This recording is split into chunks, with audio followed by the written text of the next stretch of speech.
Olá pessoal, professor Michel mais uma vez.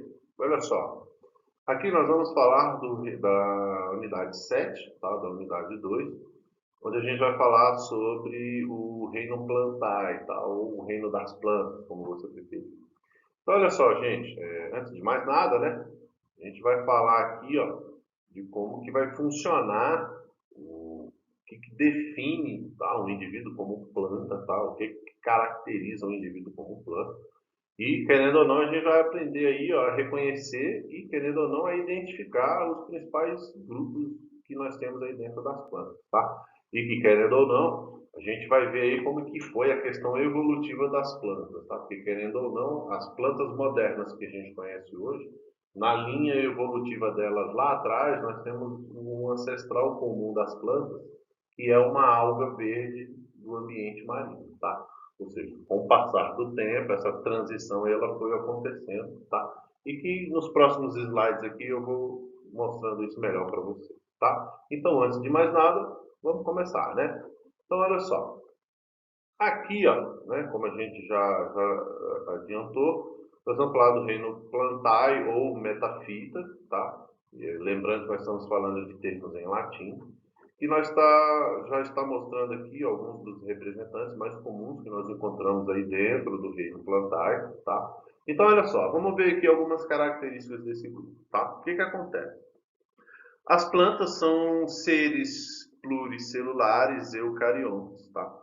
Nesses aspectos, elas são semelhantes aos animais e a muitos tipos de fungos.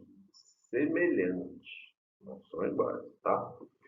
No entanto, tem uma característica que as distingue dos seres, são indivíduos autótrofos, ou seja, autótrofo é um indivíduo que produz o seu próprio alimento. Lembra lá do primeiro ano? Pois é. Como já vimos, seres autotróficos são aqueles que produzem o seu próprio alimento a partir do processo, nesse caso aqui, da fotossíntese, tá? Mas o indivíduo autótrofo, ele tem algumas outras formas de produzir o seu próprio alimento. Uma delas é a fotossíntese, que é realizada tanto por plantas, tanto quanto por algas, tanto quanto por bactérias, tá, gente? Então, fotossíntese, ela não é um processo específico das plantas, não. O que a gente tem que ter em mente é, fotossíntese é um processo respiratório no qual é produzido glicose. Ou seja, fotossíntese é um processo de respiração que produz carboidrato, produz alimento.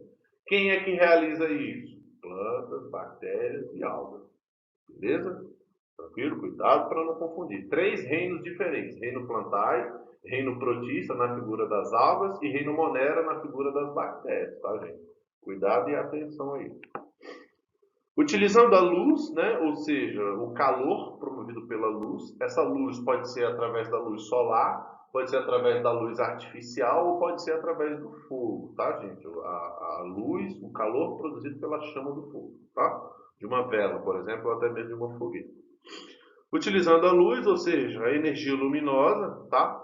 As plantas produzem a glicose, como eu acabei de falar, que é a matéria orgânica formada a partir da água e do gás carbônico que obtém do alimento, né? Ou seja, da seiva bruta retirada do solo, e que, querendo ou não, o resultado da produção dessa glicose, ela acaba liberando o oxigênio aí de volta na atmosfera, tá? Então, querendo ou não, o processo de respiração das plantas, ou seja, o processo da fotossíntese, nada mais é do que a entrada de ingredientes nessa equação química e o resultado dessa equação química é a produção da glicose, tá? E a liberação de oxigênio na atmosfera e também o vapor de água, tá?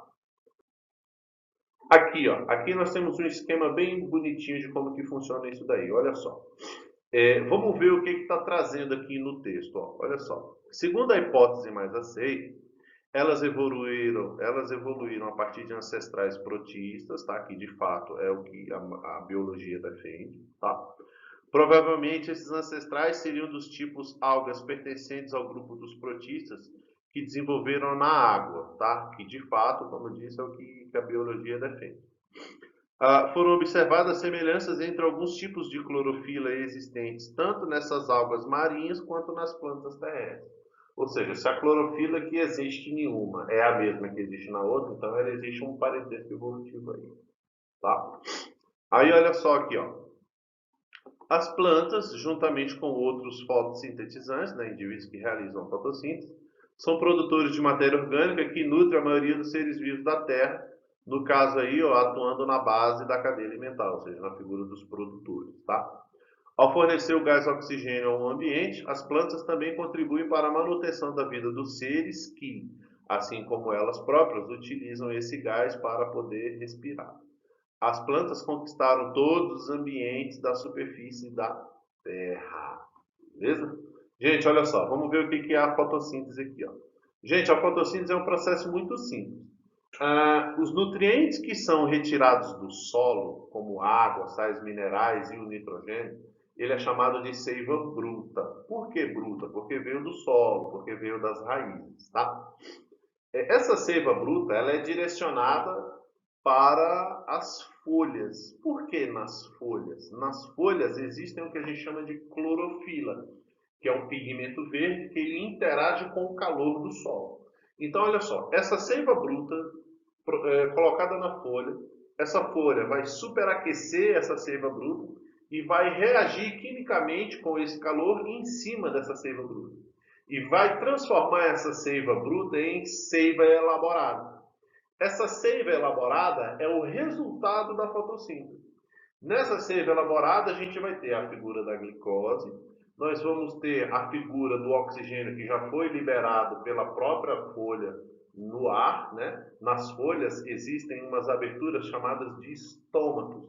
Então, essas aberturas, elas liberam tanto o vapor de água quanto o oxigênio resultante da fotossíntese realizada pela planta, tá? Então, querendo ou não, mais uma vez, seiva bruta são os nutrientes que vêm das raízes, que vêm do solo, água, sais minerais, a figura do nitrogênio, tá? Seiva são direcionadas para a folha. Lá na folha, esse pigmento verde, chamado de clorofila, ele vai superaquecer, vai reagir quimicamente em cima dessa seiva bruta e vai transformar essa seiva bruta em seiva elaborada. Essa seiva elaborada, de fato, é o que mantém essa planta viva, como o caso da glicose, que é justamente aquele leite, tá? Aquele aspecto leitoso, né?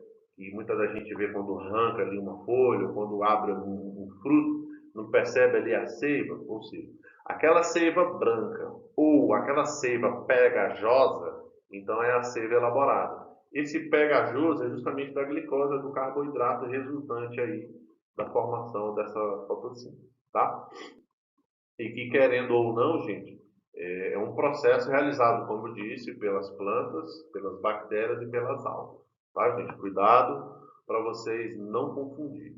Tá? Professor, me tira uma dúvida aí. O senhor falou ali e tal, o que caracteriza uma planta e tal. Mas então, se a fotossíntese é realizada tanto pela planta, pelas algas e pelas bactérias, como que eu vou saber identificar o que é uma planta e o que é uma alga? Bem, muito simples. Gente, planta. Um indivíduo, para receber o título de planta, ele precisa ter 3 órgãos. Primeiro, de baixo para cima, raiz, caule, folha. O indivíduo apresenta raiz, caule e folha, ele é uma planta. Beleza? Alga não possui raiz, caule nem folha. Por quê? Porque a alga ela é uni e pode ser pluricelular. Já as plantas não, as plantas são apenas pluricelulares. Por serem pluricelulares, elas vão constituir tecido. Se elas vão constituir tecido, então esse tecido vai ser raiz, caule e folha. Diferentemente das algas. As algas são uni e talvez pluricelulares. Então, por ser uni ou talvez pluri, então elas não vão constituir nem raiz, nem caule, nem folha. Elas vão constituir o que a gente chama de talo. Talo é aquela estrutura, é aquela parte maior das algas pluricelulares, tá? Mas o talo é a mesma coisa da raiz? Não, gente. Raiz, caule e folha são plantas. Talo é alga, beleza? E no caso das bactérias? Bactéria é unicelular, então ela não tem raiz, caule, folha, muito menos talo. Ela simplesmente realiza a fotossíntese, beleza? Aí olha só, aqui nós temos, a partir dessas e outras semelhanças, supõe-se que as algas verdes aquáticas são ancestrais diretas das plantas, tá? Lá no final eu coloquei um slide, gente, que ele vai exemplificar justamente isso daí, tá? Aí olha só, há cerca de 500 milhões de anos, as plantas iniciaram a ocupação do ambiente terrestre. Este ambiente oferece às plantas vantagens como maior facilidade de captação de luz, né, até porque elas podem crescer, né, para cima e automaticamente ficar mais próximo do Sol, tá? Já que ela não chega em grande profundidade de água, a facilidade de trocas gasosas devido à concentração do gás carbônico e do gás oxigênio na atmosfera. Ou seja, como na atmosfera existe grande quantidade de gás carbônico e grande quantidade de oxigênio, então para ela fica mais fácil essa questão da troca gasosa, tanto para iniciar a fotossíntese quanto para liberar o oxigênio resultado da fotossíntese, tá? Esses fatores são importantes no processo da respiração, ou seja, no processo da fotossíntese.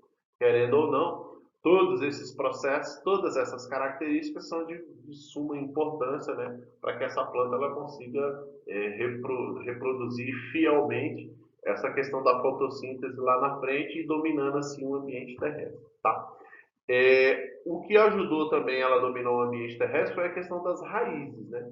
Ou seja, a raiz ela consegue perfurar o solo, consegue furar o solo, muitas das vezes ela consegue até quebrar uma rocha. Se ela não consegue quebrar uma rocha, ela contorna essa rocha a fim de achar ali o que a gente chama de lençol freático e, né, ou umidade do solo para poder captar isso daí e conseguir produzir sua seiva bruta e automaticamente tocar sua fotossíntese para frente. Beleza? Pessoal, então, olha só. Aqui nesse slide, ó, a gente tem aqui algumas informações com relação à questão da água. Olha só como é que funciona.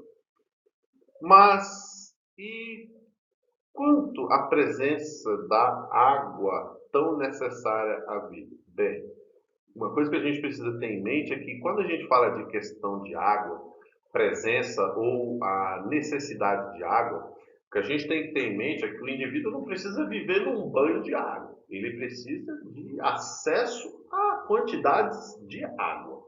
Então, esse acesso a quantidades de água, então pode ser uma água um dia sim, um dia não, um dia sim, dois não. Não necessariamente a obrigatoriedade de viver na água, tá? Vamos lá, vamos ver o que o texto traz aqui, olha só. Ao compararmos o ambiente terrestre com o ambiente aquático, verificamos que no terrestre a quantidade de água sobre a forma líquida é bem menor e também que a maior parte dela acumulada no interior do solo, como a gente sabe na figura do lençol freático, tá? Como então as plantas sobrevivem a um ambiente terrestre? Como eu falei no outro slide, a questão das raízes perfurarem o solo e desviar de rocha ou quebrar a rocha para poder ter acesso ao lençol freático ou à umidade do solo. Tá? Isso é possível porque elas apresentam adaptações adaptações que lhe possibilitam desenvolver no ambiente terrestre e ocupá-lo eficientemente. As plantas adaptadas no ambiente terrestre apresentam, por exemplo, estruturas que permitem a absorção de água presente no solo e outras estruturas que permitem a perda excessiva dessa água para a atmosfera, como eu falei no outro slide, a figura do estômago. Tá? Então, o estômago ele é uma pequena dilatação que abre e fecha microscópica na folha, tá? Que querendo ou não permite aí a saída do oxigênio ou o excesso do vapor de água. Aí, tá?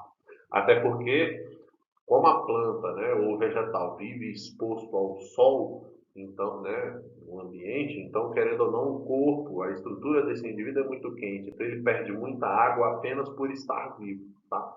Então, querendo ou não, parte da água absorvida pelas raízes, ela é evaporada no mesmo dia, tá? Veremos mais adiante como isso ocorre. Devemos lembrar que alguns grupos de plantas continuam sobrevivendo em ambiente aquático, como é o caso da Vitória Régia, do... Gente, ali no Lago Paranoá tem muito, o aguapé, tá? Então, ou seja, são plantas que vivem especificamente no ambiente aquático, tá? Aí, olha só, existem 4 classificações do grupo das plantas, tá? Existem 4. Das mais simples até as mais evoluídas, que é o que a gente vai ver mais para frente, tá? Então, olha só. As plantas cobrem boa parte do ambiente terrestre do planeta. Vistas em conjunto, como nesta foto, nós temos aqui a foto dessa plantinha, parecem todas iguais, mas na realidade existem vários tipos de planta e elas ocupam diversos tipos de ambiente do nosso planeta. Tá? O reino das plantas é constituído de organismos pluricelulares, eucariotes, autótrofos, fotossintetizantes. Beleza? Então vamos ver quem são esses caras. Olha só. É necessário definir outros critérios que possibilitam a classificação das plantas para organizá-las em grupos menos abrangentes que o reino. Em geral, os cientistas consideram como critérios importantes. Olha só. A característica da planta ser vascular ou avascular. Gente, vascular é uma planta que apresenta tecido condutor de seiva, tá? Esse tecido condutor de seiva a gente vai chamar de xilema e floema. Xilema é o tecido condutor de seiva bruta, que vem das raízes, como eu já disse lá atrás. Já o floema é o tecido condutor de seiva elaborada, que vem das folhas para o resto da árvore, tá? Do indivíduo. Então, querendo ou não, uma planta vascular, ela apresenta tecido condutor de seiva, ou seja, xilema e floema, tá? Uma planta avascular, ela não possui tecido condutor de seiva. Uai, como assim existe planta que não tem tecido condutor de seiva? Sim, existem plantas que não possuem tecido condutor de seiva, como é o caso do grupo das briófitas, tá? Que elas têm o que a gente chama de difusão facilitada. Ou seja, por serem indivíduos tão pequenos, tão primitivos, tão microscópicos, né, no caso desse grupo de plantas, que por serem tão pequenos, tão primitivos, eles não necessitaram desenvolver ao longo do tempo esses tecidos condutores. Então, as suas células, elas se transportam água e sais minerais e os nutrientes, né, chamados aqui de difusão facilitada, ou seja, uma célula capta esses nutrientes, se enche, se irriga e essa célula transmite para outra, que enche e transmite para outra, que enche e transmite para outra e assim sucessivamente. Tá? A segunda característica aqui, ó, não tem estruturas reprodutoras. Algumas plantas não têm semente, por incrível que possa parecer, elas vão ter outra estrutura. No caso do fruto, é um fruto sem carne, tá? Que é o que a gente vai ver mais pra frente. E também não é obrigatória a presença de flor, tá, gente? Flor é opcional, é o indivíduo mais evoluído, tá? Vamos ver aqui, ó. Olha só, os nomes dos grupos das plantas. Vamos ver, do menor para o maior, tá? Ou seja, do mais primitivo para o mais evoluído. Olha só. Nós temos aqui o grupo das briófitas, que é o grupo de plantas primitivas, tá? Vamos ver como é que funciona esse grupo aqui, olha só. As briófitas, vem do grego brion, né? Vem de musgo. São plantas, olha só, pequenas, geralmente comuns em centímetros e de altura, tá? E que vivem preferencialmente em locais úmidos e sombreados. Bem, úmido porque ela necessita de água e sombreado para que ela não superaqueça e não morra desidratada, tá? O corpo do musgo é basicamente formado por três partes, três estruturas. É chamado de rizoide, o que a gente conhece como raiz, tá? Cauloide, o que a gente conhece como caule, e filóide, o que a gente conhece como folha. Mas por que esses nomes? Como eu disse anteriormente, por ser um grupo de plantas primitivas, por ser um grupo de plantas extremamente pequeno, então não é válido eu dar o nome de raiz, caule e folha para um indivíduo que não tem a mesma estrutura de uma árvore. Por exemplo, eu não posso dizer que um pé de manga ele tem as mesmas estruturas de uma cavalinha. Né? Então, não posso dizer que uma araucária ela tem as mesmas estruturas de um musgo. Né? Embora todos sejam plantas, todos são indivíduos diferentes. Então, se são indivíduos diferentes com estruturas diferentes, nomes diferentes. Tá? Então, ficou assim, ó, rizoide, o que conhece como raiz, caulóide se conhece como caule e filóide se conhece como folha desse indivíduo microscópico. Tá? Qualquer dúvida que você tiver, pausa o vídeo, vai lá no Google e abre lá pesquisa lá, musgo. E aí vai em imagens e aí você abre a foto do musgo lá. E você vai ver como é que funciona. Beleza? Aqui, ó, nós temos o segundo grupo dessas briófitas, tá? Que querendo ou não aí, ó, nós temos o que a gente chama de pteridófitas. Pteridófitas é a evolução, são as plantas mais evoluídas do que a pteridófita, tá? Briófita é a planta mais simples, menos evoluída, e a pteridófita, que é uma planta mais evoluída, que apresenta já umas estruturas diferenciadas. Na briófita, como eu já disse que é uma planta primitiva, ela é uma planta avascular, beleza? Ela não tem tecido condutor de seiva. Diferentemente da pteridófita, que ela já apresenta tecido condutor de seiva, tá? Ela é vascular, enquanto a briófita ela é avascular. Então, olha só, as pteridófitas são plantas vasculares que não possuem sementes. Características principais delas são o corpo composto por raiz, caule e folha, né? Aqui a gente já conhece. São traqueófitas, ou seja, possuem sistema de condução que transporta a seiva das raízes para as folhas, como a gente acabou de falar. Possuem folhas divididas em folíolos, ou seja, ao invés dela ter uma folha grande e contínua, essa folha grande e contínua ela é dividida, ela é fragmentada, chamada em folíolos. Tá? Essas folhas elas surgem enroladas, tá? Então quando ela germina, então ela vai desenrolando e vai desabrochando. Um exemplo prático disso daí são as samambaias, tá? A maior parte das espécies possui reprodução sexuada, tá? Na figura da polinização. Porém, algumas se reproduzem assexuadamente através do brotamento, ou seja, ela vai liberar um pedaço de si, e esse pedaço de si, quando ele cai no chão, quando ele cai no substrato, ele vai se desenvolver.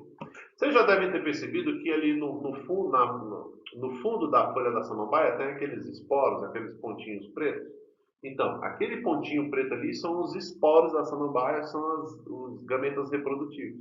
Então, quando ela abre o processo reprodutivo, ela vai liberar um esporo daquele, e aquele esporo é levado pelo vento, é levado pela água, a pessoa varre e joga esse fora na rua, e o vento leva, a água leva, e quando ele cai no solo, ele cresce e se desenvolve. Tá?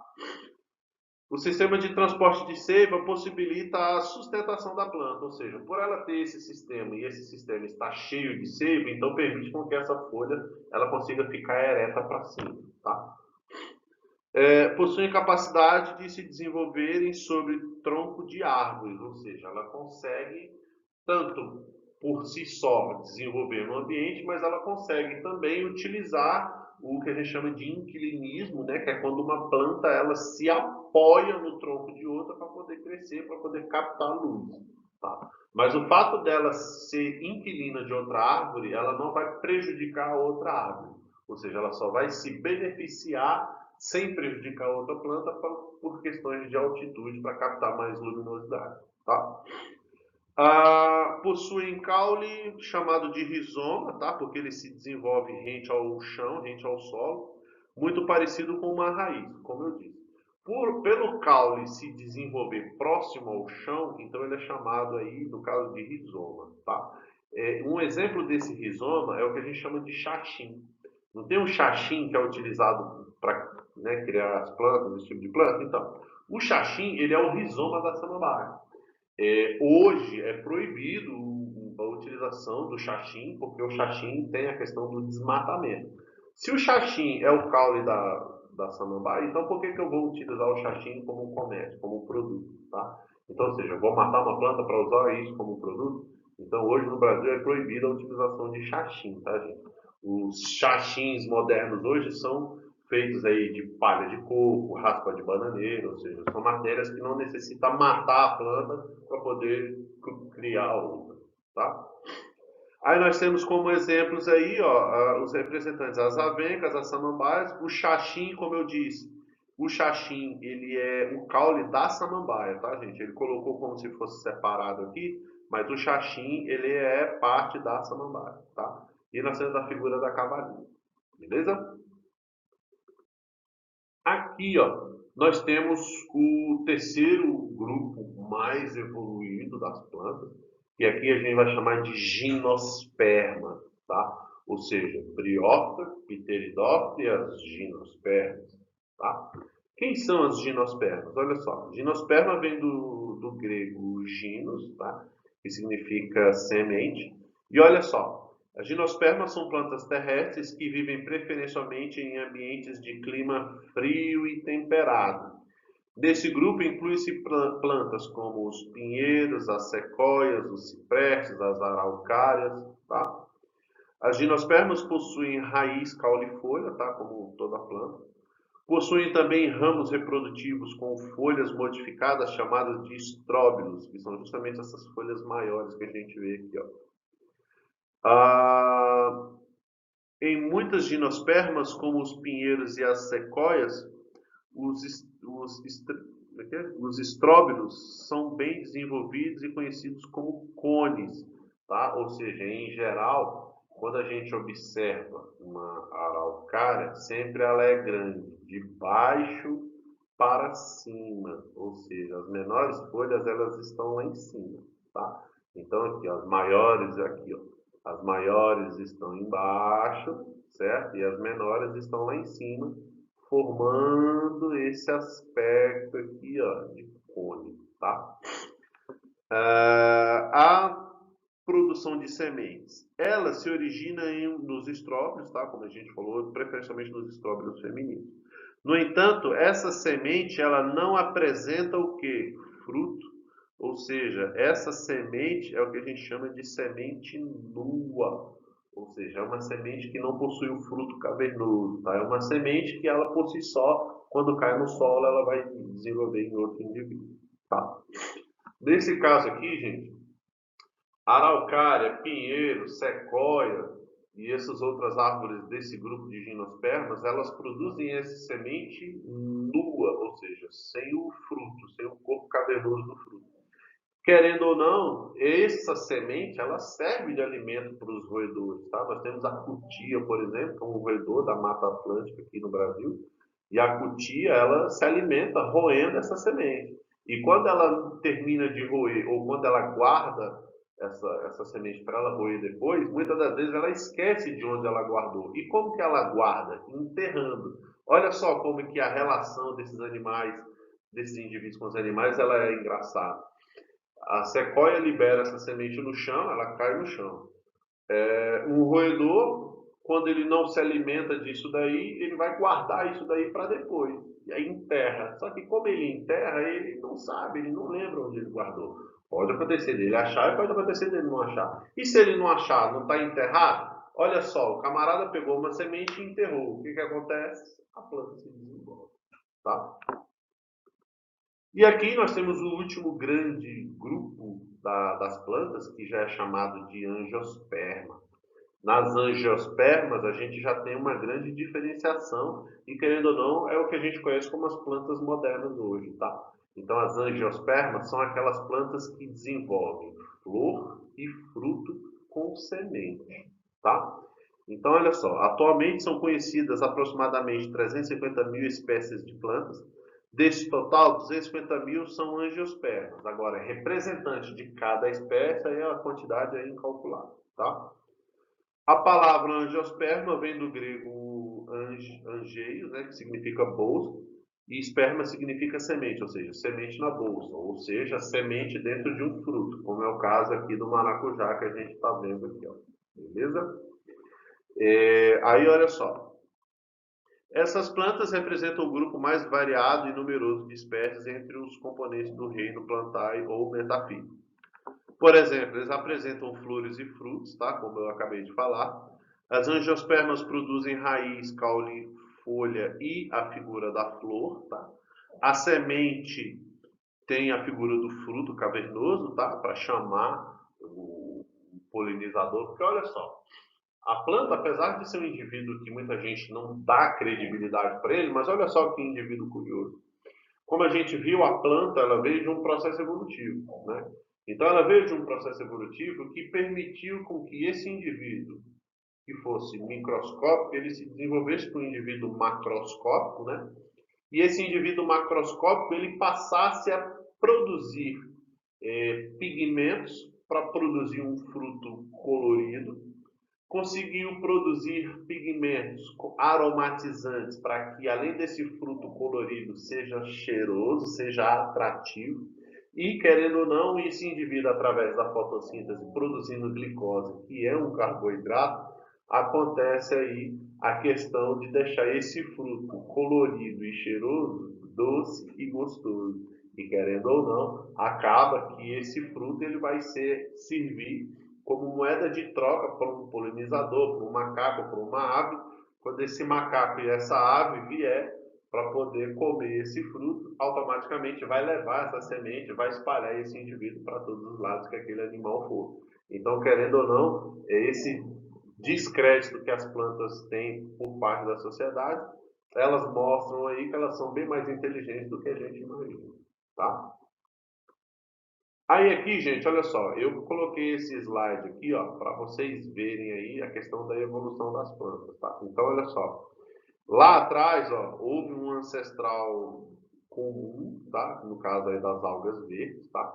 E esse ancestral comum lá atrás, com o passar dos anos aqui, ó, com o passar dos anos, então esse ancestral, com o passar dos anos, ele foi ramificando para os vários tipos de plantas que a gente conhece hoje, até como, por exemplo, no fim das angiospermas aqui, ó. Beleza? É uma linha do tempo, tá, gente? É uma linha evolutiva. E aqui, ó, eu coloquei um resumo bem bonitinho. Olha só, nós temos aqui, ó, a alga verde lá atrás. Essa alga, com o passar do tempo, deu origem às briófitas, e com o passar do tempo, as pteridófitas, as gimnospermas e, por fim, as angiospermas que nós conhecemos hoje. Belezinha, gente? Então, essa foi a nossa aula sobre plantas, tá? Eu espero que vocês tenham gostado. Qualquer dúvida, é só vocês recapitularem o vídeo, tá? Qualquer coisa, a gente se encontra por aí. Um abraço, tchau.